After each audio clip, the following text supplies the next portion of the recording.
Hello students, welcome to the second class of most expected questions for the APSC 2025. কালিৰ ক্লাছত আমি ইতিমধ্যে আপোনালোকে দেখিছে চাগে যে APSCৰ পলিটি সেকশনটোৰ পৰা কি ধৰণৰ প্ৰশ্নৰ আমি সন্মুখীন হ'ব পাৰো বা এক্সপেক্টেড কিছুমান প্ৰশ্নৰ বা কিছুমান থিমস বা কিছুমান নিউজ ৰিলেটেড কোৱেশ্চনছ আমি ডিসকাস কৰিছিলো প্ৰেক্টিস কৰিছিলো আশা কৰিছো আপোনালোকে কোৱেশ্চনসমূহ সলভ কৰিছে নিজে আৰু আজি তাৰ লগতে বহুতো ছাত্ৰ-ছাত্ৰীয়ে ৰিকুৱেষ্ট কৰিছে যে স্যাৰ অসম সেকশনৰ কোৱেশ্চন বহুত আহে আৰু অসমত আমি দেখা পাইছো যে কাৰেন্ট এফেয়াৰজও থাকে আৰু স্ট্যাটিক সেকশনো থাকে তো দুইটা বস্তু মিলাই কিনে কি ধৰণৰ প্ৰশ্ন আহিব পাৰে অলপ চেষ্টা কৰিম আমি আজি ডিসকাস কৰিবলৈ মই ডাইৰেক্টলি প্ৰশ্নটোৰ ওপৰতে আপোনালোকৰ লগত চৰ্চা কৰিব বিচাৰিম ডাইৰেক্টলি এটা প্ৰশ্ন আহিছে যেনেকৈ আমি ওৰাং ন্যাশনাল পাৰ্কৰ ওপৰত এটা প্ৰশ্ন আহিছে বাট why was this question in news এই কোৱেশ্চনটো আপোনালোকে সাগে জানে ওৰাং ন্যাশনাল পাৰ্ক আৰু কাজিৰঙাৰ মাজত এটা কৰিডৰ নিৰ্মাণ কৰাৰ কথা বা কাম কাৰ্যসূচী চলি আছে মই ইতিমধ্যে আপোনালোকক অসম বিশেষত এইটো বস্তু পঢ়াইছিলো আৰু তাৰে ওপৰতে ভিত্তি কৰি এটা প্ৰশ্ন মই ইয়াতে আনিছো Orang National Park spans across the Dorong and Honitpur districts. It was declared a wildlife sanctuary in 1985 and elevated to the national park status in 1999. Pashoi River and Belkhori River borders this park. গতিকে এই কোৱেশ্চনটোৰ আপোনালোকে directly চাব পাৰে যে তিনিটা statement আমি শুদ্ধ দেখিবলৈ পাইছো গুৰুত্বপূৰ্ণ কথা ইয়াতে এয়া হৈছে যে আমি ন্যাশনাল পাৰ্ক সমূহৰ যেতিয়া আমি নিউজ পাওঁ তেতিয়া আমি তিনিটা বস্তু চাব লাগিব ডিস্ট্ৰিক্ট কোনখন জিলাত এই ন্যাশনাল পাৰ্কখন আছে স্পিচিজ এই ন্যাশনাল পাৰ্কটোত কি কি ফ্লোৰা ফনা পাওঁ আৰু তৃতীয়তে আদাৰ জিওগ্ৰাফিকেল প্যাৰামিটাৰ্স like for example নিয়াৰবাই ৰিভাৰ্স নিয়াৰবাই মাউন্টেইনছ এটসেট্ৰা bordering states যদি কৰবাৰ লগত বৰ্ডাৰ কৰে তো তেনেকুৱা ধৰণৰে আপুনি ইয়াতে প্ৰশ্ন দেখিবলৈ পাইছে আৰু চতুৰ্থতে কেতিয়াবা এস্টাব্লিশমেন্ট ৰিলেটেড কোৱেশ্চনজও আহি যায় যেনেকৈ কেতিয়া এই ষ্টেটাছবোৰ এলিভেট কৰা হৈছিল ইয়াৰে এই নিউজটো আপোনালোকে সাগে নিউজ পেপাৰ সমূহত দেখিছিল ওৰাং ন্যাশনাল পাৰ্ক আৰু কাজিৰঙাৰ মাজত এটা কানেক্টিভিটি কৰিডৰ নিৰ্মাণ কথাৰ কাম চলিছে আৰু বেসিক্যালি আপুনি যদি চাই this is the Orang national park আৰু তাৰ লগতে ইয়াতে ধনসুৰী ৰিভাৰ বা পাছই ৰিভাৰ বেলখৰি ৰিভাৰ এনে ধৰণৰ নদীবোৰ আমি আশে-পাশে দেখিবলৈ পাৰো ব্ৰহ্মপুত্ৰ নৈখনো আমাৰ ইয়াতে আছে আৰু জিলাসমূহৰ যদি কথা পাতো আমি ইয়াতে আপোনালোকে দেখিব পাৰে শোণিতপুৰ জিলা ঠিক আছে ইয়াতে আমি স্বতঃস্ফূৰ্তভাৱে দেখিবলৈ পাইছো if you can see this map this area ঠিক আছে তো এই এৰিয়াটোত আমি দেখিবলৈ পাইছো শোণিতপুৰ আৰু দৰং জিলা দুইখনৰ মাজতে এই ওৰাং ন্যাশনাল পাৰ্কখন অৱস্থিত আছে গতিকে এই প্ৰশ্নটোৰ উত্তৰ ডি হ'বলৈ গৈ আছে কাৰণ কি ন্যাশনাল পাৰ্ক ষ্টেটাছ আমি পাইছিলো 13th of April 1999 ত আৰু ওয়াইল্ডলাইফ স্যাংচুৰী তাৰে আগত আমি 1985 তে দেখিবলৈ পাইছিলো তাৰে লগত আমি দেখিবলৈ পাইছো ONPTR মানে Orang national park and tiger reserve যেটো ৰয়েল বেংগল টাইগাৰ কনজাৰভেশ্যন হয় অসমত হেতু এই ন্যাশনাল পাৰ্কখনতে হোৱা বুলি আমি দেখিবলৈ পাওঁ এক্সিস্টিং এৰিয়া আপোনালোকে যদি চাই কমো 80 স্কয়াৰ কিলোমিটাৰ মানৰ হয় কিন্তু এটুক এলিভেট কৰি 300 স্কয়াৰ কিলোমিটাৰ মানৰ এটা ব্ৰড ৰেঞ্জলৈ এটুক এক্সপান্ড কৰা হ'ব কেনেকৈ এক্সপান্ড কৰা হ'ব to create 180 kilometre long animal corridor connecting ONPTR Orang national park and tiger reserve with Burhachapori wildlife sanctuary in Sonitpur and Kaziranga national park গতিকে এনেকুৱা এটা মানে ইন্টাৰকানেক্টেড আমি কৰিডৰ নিৰ্মাণ কৰিম যাতে স্পিচিজ বোৰে ইটো হিটোৰ লগত ইন্টাৰেক্ট কৰি কিনে এটা ভাল ইকোসিস্টেম ডেভেলপ কৰিবলৈ পাৰে নেক্সট প্ৰশ্নটো আপোনালোকে BTR BTAD BTC এই সংক্ৰান্তত দেখিবলৈ পাব বড়োলেণ্ডৰ ৰিগাৰ্ডিং বহুতো নিউজ ইতিমধ্যে আমি দেখিবলৈ পাইছিলো এই 2025 বৰ্ষত যি তৃতীয় বড়ো একৰ্ড আছিল শান্তি চুক্তি আছিল 2020 বৰ্ষত আমি সাইন কৰিছিলো এই শান্তি চুক্তিৰ 5ম বাৰ্ষিকীত কোকৰাঝাৰত যেতিয়া উদযাপন কৰা হ'ল তেতিয়া কেন্দ্ৰীয় গৃহমন্ত্ৰী অমিত শাহ ডাঙৰীয়া নিজে আহিছিল বা ইয়াৰে আগতে কি 1993 ৰ আমাৰ বড়ো একৰ্ড আছিল বা 2003 ৰ বড়ো একৰ্ড আছিল সেই সমূহ তথ্য মই আপোনালোকক পঢ়াইছো ইতিমধ্যে কিন্তু তাৰে লগতে জড়িত হৈ আছে এই প্ৰশ্নটো BTAD বা Bodoland Territorial District was renamed as BTC under the accord কোনটো একৰ্ডৰ কথা কৈছে তৃতীয় বড়ো একৰ্ডৰ কথা কৈছে Second statement to hold the total number of assembly seats in the Bodoland Territorial Council was increased from 40 to 60. গতিকে এই কাউন্সিলৰ সিটছৰ ৰিগাৰ্ডিং বহুত কনফিউজন আছে মই আজি এই সিটছ ৰিগাৰ্ডিং যেটো কনফিউজন হয় আপোনালোকৰ দূৰ কৰিবলৈ চেষ্টা কৰিম Our government has declared Bodofa UN Brahma বা Upendranath Brahma's birth anniversary as Children's Day in the state. এই তিনিটা ষ্টেটমেণ্টৰ ভিত্তিত আপোনালোকে উত্তৰটো দিব লাগে পোনপ্ৰথমেতো আপোনালোকে জানিব লাগিব যে BTADক ৰিনেম কৰা হৈছে BTR বুলি কিনে আৰু এটো এই তৃতীয় বড়ো একৰ্ডতে কৰা হৈছে 2020ত BTC is the council যোনটো কাউন্সিলৰ যোগেদি এই BTR এৰিয়াটোৰ এডমিনিষ্ট্ৰেশ্যন হ'ব কিন্তু BTR বুলিহে ৰিনেম কৰা হৈছে BTC is the council right হে কাউন্সিল আৰু ৰিজনটোৰ আপোনালোকে ডিফাৰেন্স ৰিজন মানে হৈছে হে জিওগ্ৰাফিক এৰিয়াটো আৰু তাতে যেটো কাউন্সিলে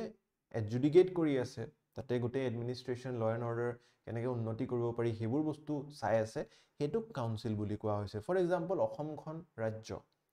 আৰু অসমৰ যি বিধানসভা হেতু হৈছে কাউন্সিল বা এসেম্বলি এই এসেম্বলিটোৱে অসমখনৰ উন্নতিৰ কাম কৰি আছে গতিকে এই কনফিউজনটো নকৰিব ষ্টেটমেন্ট 1 ইজ ৰং যদি এটো ৰং হৈ যায় এটো ষ্টেটমেন্ট ৰং হৈ গল বাসি থাকিল C আৰু D দুইটাতে 2 আছে তো সেকেন্ড ষ্টেটমেন্ট কাৰেক্ট হ'বলৈ গৈয়ে আছে বাট মই এটো ষ্টেটমেন্টৰ বিষয়ে আৰু অলপ আপোনালোকক ডেসক্ৰিপচন দিম থাৰ্ড ষ্টেটমেন্টটো চাও The Assam government has declared Bodofa Upendranath Brahma's birth anniversary as Children's Day very close মানে বহুতে সাগে নেদেখা কৈ এটো শুদ্ধ মাৰ্ক কৰি থৈ আহিলে হয় বাট এটো চিলড্ৰেনছ ডে নহয় ছাত্ৰ দিৱস হয় ডেফিনেটলি ছাত্ৰ দিৱস বাট ছাত্ৰৰ যেটো translation ইংৰাজীলৈ that will be students day children's day is different আৰু students day is different গতিকে আমি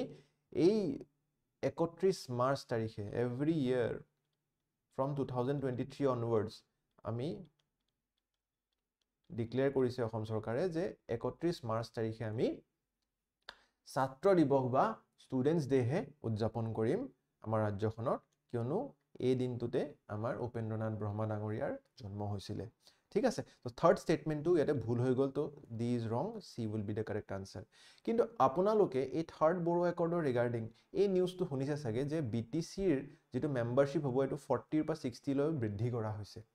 কিন্তু আপোনালোকে কারেন্ট স্ট্যাটিস্টিক্স তো জানিব লাগে আচ্ছা বহুতে কয় বিটিসি হ্যাজ 40 মেম্বার্স এটা 40 হয় কিছুমান জায়গাত আমি 46 শুনিবলৈ পাওঁ কিছুমান জায়গাত 60 শুনিবলৈ পাওঁ গতিকে গোটে বাতৰিটো ভালকে বুজক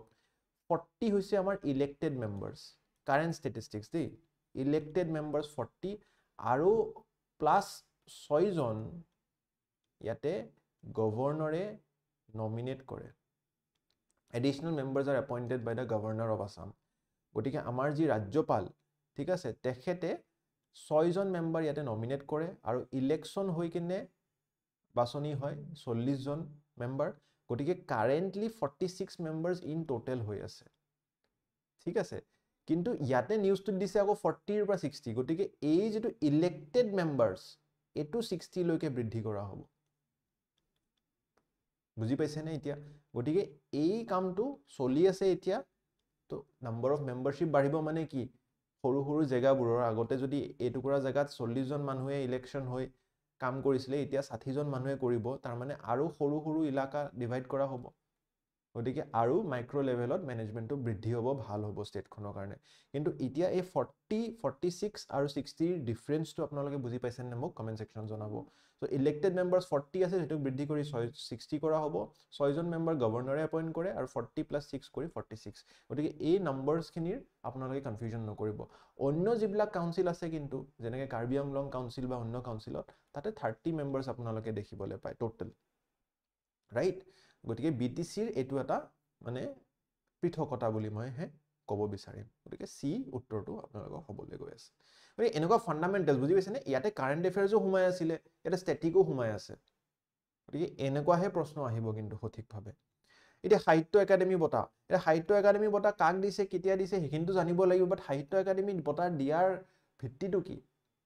ক্ৰাইটেৰিয়া কি সেই বস্তুখিনিও জানিব লাগিব চাওকচোন প্ৰশ্নটো আহিছে যে Sahitya Akademi award will be conferred by Sahitya Akademi an autonomous body under the ministry of culture government of India বিলকুল এটো শুদ্ধ the award is presented by for the best work of literature in 22 schedule languages of India চাওক ইয়াতে আপোনালোকে জানিব লাগিব যে ইয়াতে সাহিত্য একাডেমি বঁটা কিন্তু আপোনালোকে বহুতো ইংৰাজী ৰাইটাৰকো দেখা পাইছে চাগে প্ৰদান কৰা হৈছে গতিকে ইংলিছটো কিন্তু আমাৰ অফিচিয়েল শিডিউল ল্যাঙ্গুৱেজেছত নাই 8 স্কেডিউলত গতিকে ইয়াতে আপোনালোকে জানিব লাগে ইংৰাজী বা ৰাজস্থানী এনে ধৰণৰ লেখকসকলকো সাহিত্য বঁটা সন্মান দিয়া গৈছে গতিকে দিস স্টেটমেন্ট উইল বি ৰং only 22 অফিচিয়েল ল্যাঙ্গুৱেজত লিখিলে নহয় আপুনি তাৰে বাহিৰেও ইংৰাজী বা ৰাজস্থানী নিচিনা ভাষাত লিখিলেও সাহিত্য একাডেমী বঁটা লাভ কৰিবলৈ পাৰে আৰু তাৰে লগতে থাৰ্ড স্টেটমেন্টটো যদি চাই সাহিত্য academy award is given only for novels and short stories কি জনৰাত আপোনালোকৰ এই বঁটাটো প্ৰদান কৰা হয় মই দেখিবলৈ পাইছো যে ফিকশনতো ইয়াতে মানে এই বঁটা দিয়া হৈছে বা অন্য কিছুমান ক্যাটেগৰিজতো এই বঁটা দিয়া হৈছে গতিকে থাৰ্ড স্টেটমেন্টটো ইয়াতে ভুল হৈ যাব only one will be the correct answer ঠিক আছে গতিকে আপোনালোকে যদি চাই এইবাৰ অসমৰো তিনিগৰাকী লোকে সমীৰ তান্তি হওক প্ৰফেসৰ দীপক কুমাৰ শৰ্মা হওক বা আৰণ ৰাজা ছাৰ হওক এখেত সকলকো সাহিত্য একাডেমী বঁটা দিয়া গৈছে এই প্ৰশ্নটো কিয় আনিছো মই তাৰে মানে আপোনালোকে গ্ৰাউণ্ডছটো জানিব লাগে গতিকে ইয়াতে আমি ইংলিছ ৰাজস্থানী এনেকুৱা ধৰণৰ বাহিৰা ভাষাটো মানে 8 স্কেডিউলৰ বাহিৰা ভাষাকো দিয়া গৈছে আৰু তাৰে লগতে ফিকশন হওক পোয়েট্ৰি হওক বায়োগ্ৰাফি হওক এনেকুৱা কিছুমান জনৰাটো আমি দেখিবলৈ পাইছো যে এনেকুৱা বঁটা প্ৰদান কৰা হৈছে নেক্সট এৱাৰ্ড বেসড কোৱেশ্চন বহুত আহেতো মই লাষ্ট টাইমো দেখিছিলো আমাৰ নেশনাল ডিফেন্স একাডেমীৰ যি বঁটা ঠিক আছে তো লাচিত বৰফুকন বঁটা সেই বঁটাৰ বিষয়ে সুধিছিলে কোনটো একাডেমীৰ কাৰণে এই বঁটা প্ৰদান কৰা হয় বেষ্ট ক্যাডেট এৱাৰ্ড যেটো হয় তাৰে লগতে মই হেতু কাৰণে ভাবিলো যে পদ্ম বঁটাৰো আপোনালোকৰ কথা সুধিব পাৰে কাৰণ কি অসমৰ পৰা এবাৰ পদ্ম বঁটা সন্মানো পাইছে সাহিত্য একাডেমী বঁটাও পাইছে আৰু ইফালে ষ্টেট সিভিলিয়ান এৱাৰ্ড কিন্তু আপোনালোকে পঢ়াইছোৱে মই ইতিমধ্যে এইবিলাক গোটেই বস্তু কিন্তু মই পঢ়াই থোৱা বঁটা বস্তু আপোনালোকে যদি ক্লাছবোৰ মোৰ ৰেগুলাৰলি চাই আছিলে ৰবিবাৰে তেনেহলে আপোনালোকে পাৰিব সক ইয়াতে যতীন গোস্বামী দেৱৰ কথা কৈছে receive the Padma Bhushan for contribution to literature and education এটো একদম মানে ভুলতকৈ ভুল আপুনি যতীন গোস্বামী দেৱৰ কথা জানিব লাগিব এজন বিখ্যাত সত্ৰিয় তেওঁ নাট্যকাৰ ঠিক আছে গতিকে ইয়াতে এডুকেশ্যন লিটাৰেচাৰৰ একো কথাই নাহে ফাৰ্স্ট স্টেটমেন্ট ভুল হলে আপোনালোকে দুটা স্টেটমেন্ট এনেই কাট কৰি দিব পাৰে ইয়াতেও আছে ওৱান ইয়াতেও আছে কাৰেক্ট কোনটো সুধিছে বুজি পাইছেন নাই কি ধৰণে মই ক্যান্সেলেশন কৰিছো তো যতীন গোস্বামী দেৱ কাৰণ কি এজনেই পদ্মভূষণ পাইছে ঠিক আছে বাকি কেজনে পদ্মশ্ৰী পাইছে কিন্তু পদ্মভূষণ পোৱাজনৰ কথা আপোনালোকে ভালকে জানিব লাগিব তাৰে পিছত জয়চৰণ বঠাৰী আৰু Rebakanta Mahanta were honored in the field of arts এটো সঠিক হয় পদ্ম awards are categorized in Padma Vibhushan Padma Bhushan and Padmashri এটো সঠিক হয় fourth statement to চাওক the awards are announced annually on independence day এটো আকৌ ভুল হয় এটো ইন্ডিপেন্ডেন্স ডে নহয় ৰিপাব্লিক ডে হে প্ৰদান কৰা হয় গটিকে fourth statement to ইয়াতে ভুল হৈ যাব B would be the correct answer মই ক'ব বিচাৰিম ঠিক আছে তো যতীন গোস্বামী দেৱক পদ্মভূষণ বঁটা 2025 ত arts particularly dedication and preserving promoting সত্ৰিয় dance and classical dance from Assam তেওঁক এইভাবে সন্মান জনোৱা হৈছিল আৰু এই ৰিপাব্লিক ডে 26 জানুৱাৰীত প্ৰদান কৰা হয় কাক কাক কি দিছে মই গোটেইখিনি পাঁচজনৰ ডিটেইলছ আপোনালোকক পঢ়াইছো চেষ্টা কৰিব পঢ়িবলৈ ঠিক আছে নেক্সট ইজ বাথোইজম ৰিগাৰ্ডিং এটা খুব জৰুৰী নিউজ আছিলে ঠিক আছে বাথোইজমটো কিয় মই আনিছো প্ৰশ্নটো আপোনালোকে জানে চাগে বিটিআৰ ইলাকাৰ এতিয়া বাথোইজমটো এটা অফিচিয়েল ৰিলিজন হিচাপে গণ্য কৰা হৈছে ঠিক আছে বড়ো লোকসকলৰ যি মনোকামনা আছিল তাক পূৰণ কৰি এটা বাথোইজম বাথৌ যি প্ৰথা আছিল ঠিক আছে তাৰে ভিত্তিত এটা প্ৰশ্ন আমি দেখিবলৈ পাৰো so it is a traditional religion of Boro community in Assam 5 main elements air water fire earth and sky are central to this worship and Bathoism follows idol worship and has a structured priesthood similar to Hinduism এটা যদি আপোনালোকে পঢ়াও নাই আপোনালোকে জানিব যে বাথোইজমত কিন্তু idol worship নকৰে মই আপোনালোকক পঢ়াইছো এটা শিশু প্ল্যান্ট আছে সেই প্ল্যান্টৰ ওপৰতহে সিজো যিটো plant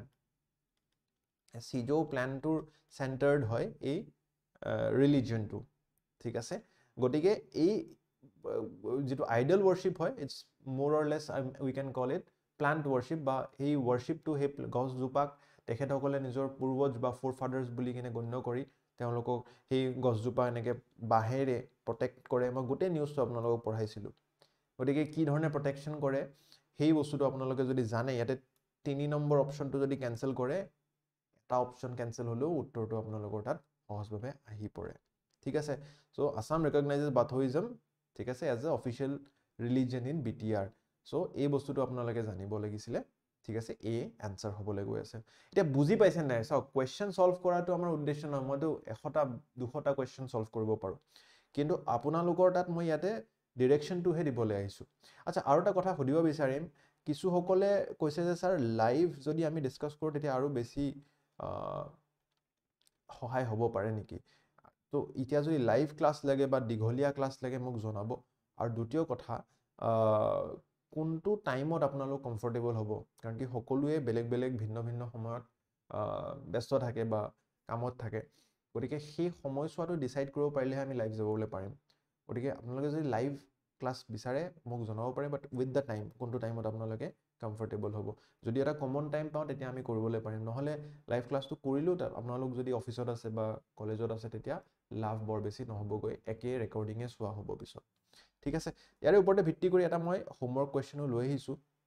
6 indigenous languages as medium of instruction এইটো মই পঢ়াইছিলোঁ আপোনালোকক চেষ্টা কৰিব ইয়াৰে উত্তৰটো আপোনালোকে কমেণ্ট ছেকশ্যনত দিবলৈ আৰু প্ৰিলিমছৰ পঢ়া ভালকৈ চলি আছে নাই জনাব ঠিক আছে যদি আপোনালোকক আৰু বেলেগ সহায় লাগে মই ইতিমধ্যে কৈছিলোৱে যে যোৱা বছৰৰ PYQsবোৰৰ যোৱা 3-4 বছৰৰ মই ডিছকাশ্যন ইতিমধ্যে কৰি থৈ দিছোঁ ঠিক আছে তাৰ লগতে কাৰেণ্ট এফেয়াৰ্ছৰ ওপৰত এনে ধৰণৰ যি প্ৰশ্ন মই আনিছোঁ তাৰেও আপোনালোকৰ ডিছকাশ্যন ইয়াতে আছে CSATৰ ওপৰত ডিছকাশ্যন আছে গভৰ্ণমেণ্ট স্কিমছৰ ওপৰত ডিছকাশ্যন আছে both আসাম এণ্ড ইণ্ডিয়ান গতিকে এইবোৰ চাই থাকক আৰু কিবা যদি সহায় লাগে আমাৰ এখন গুগল ফৰ্ম আছে গুগল ফৰ্মখন আপোনালোকে ফিল কৰক কমেণ্ট বক্সত আমাৰ এটাচ থাকিব আৰু কিবাও যদি সহায় লাগে আমি সদায় আছোঁ আপোনালোকলৈ কমেণ্ট ছেকশ্যনত জনাব ক্লাছটোৰ পৰা যদি উপকৃত হৈছে ভিডিঅ'টো লাইক কৰিব পাৰে আৰু চেনেলটো ছাবস্ক্ৰাইব কৰিব পাৰে ধন্যবাদ আকৌ লগ পাম তেতিয়ালৈকে পঢ়ি থাকিব থেংক ইউ